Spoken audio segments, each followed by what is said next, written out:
Noticias New Orleans por Telemundo 42. La Secretaría de Gestión de Riesgos y Contingencia Nacional de Honduras declaró la alerta amarilla de vigilancia en 7 de los 18 departamentos del país y la verde de prevención para 4 por las lluvias que genera un sistema de baja presión. Los departamentos en alerta amarilla durante 72 horas en Ocotepeque, Lempira e Intibucá Occidente, La Paz y Francisco Morazán Centro, Valle y Choluteca Sur, indicó el organismo de protección civil en un comunicado de prensa. La institución declaró también alerta verde en los departamentos de Copán, Santa Bárbara Occidente, Comayagua Centro y El Paraíso Oriente. La alerta amarilla en Honduras conlleva evacuaciones preventivas en regiones de riesgo de deslizamiento, derrumbes, inundaciones o desbordamiento de ríos, mientras que la verde significa que se debe dar seguimiento al comportamiento de un fenómeno que pueda resultar en desastre. Ante ello, la Secretaría de Estado de los Despachos de Gestión de Riesgo y Contingencia Nacional solicitó a la población vigilar de forma permanente los niveles de los ríos Huascorán y Nacaome ante posibles deslizamientos y derrumbes. En El Salvador, ese país está desde ayer bajo alerta roja a nivel nacional por las lluvias de temporal, según informó la Dirección General de Protección Civil, Prevención y Mitigación de Desastres en un comunicado publicado en las redes sociales. La alerta detalla la probabilidad muy alta de inundaciones urbanas, crecidas repentinas y que pueden generar desbordamiento de ríos secundarios a causas principales, anegamientos de terreno en la zona costera del país y también deslizamiento en varias zonas montañosas. En el reporte, basado en un informe de la Dirección General y Observatorio de Amenazas del Ministerio del Medio Ambiente y Recursos Naturales, se indica que se observa una baja presión con el 20% de posibilidades de desarrollo ciclónico para 48 horas realizada al suroeste de Guatemala. Esta segunda baja presión se desplazará sobre el Golfo de México para 7 días. Tiene probabilidades de desarrollo ciclónico en un 60%, por lo que es probable que se mantenga la situación de temporal con lluvias muy fuertes y que varíen entre persistentes e intermitentes, señalaron las autoridades. En Cuba, un grupo de buques de guerra rusa comenzó a zarpar de Cuba tras visitar la isla durante 6 días, en el marco de lo que el gobierno cubano calificó de relaciones históricamente amistosas entre ambas naciones. El submarino nuclear ruso Kazán fue el primero en abandonar La Habana. Fue escoltado fuera del puerto con las ayudas de remolques. También se espera que hoy lunes salga la fragata rusa Gorchkov, el petrolero de flota Pachín y el remolcador de rescate Nikola Chiker.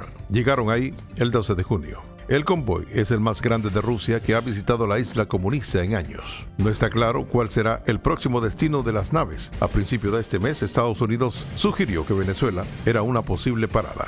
Y en México, el presidente Manuel López Obrador negó que se haya desbordado la migración en los últimos meses. El Instituto Nacional de Migración dio a conocer que detectaron 1.4 millones de migrantes irregulares cruzando por la estación solo 5 meses. La mayoría de ellos son hombres no acompañados de diversas nacionalidades. Los han encontrado caminando, hacinados en vehículos, atrapados en casas de seguridad, solos o en grupo, todos queriendo llegar a Estados Unidos. El Instituto Nacional de Migración informó que entre enero y mayo de este año han detectado a casi 1.4 millones de extranjeros que viajaban en condiciones irregulares por México. La mayoría, indicó, eran hombres no acompañados como Albert. Ya tenemos 4 meses en esta travesía y no vamos a echar marcha atrás. Vamos a seguir adelante. Así nos devuelvan 5 o 6 veces, vamos a seguir intentándolo, porque nuestro objetivo es llegar. El informe indica que junto a ello localizaron a más de 360,000 mujeres, a cientos de familias y a casi 3,000 menores que hacían la travesía solos. Las autoridades migratorias confirmaron que los extranjeros detectados durante ese periodo provenían de 177 países, principalmente Venezuela, Guatemala y Honduras. Según el propio órgano que nos negó una entrevista, esta cifra obedece a un incremento en las detenciones de poco más del 230% en relación al año pasado, situación que también confirman los activistas. Todos los años aumentan paulatinamente, vienen de otros países que antes no pasaban. Pese a las estadísticas oficiales, hace unos días el presidente declaró lo contrario. No ha habido en 5 meses un desbordamiento del flujo migratorio. Más allá de los números está la presencia de quienes avanzan contracorriente para lograr llegar a los límites de la nación que los separa de sus sueños. En México, Jacibe Pérez, Telemundo.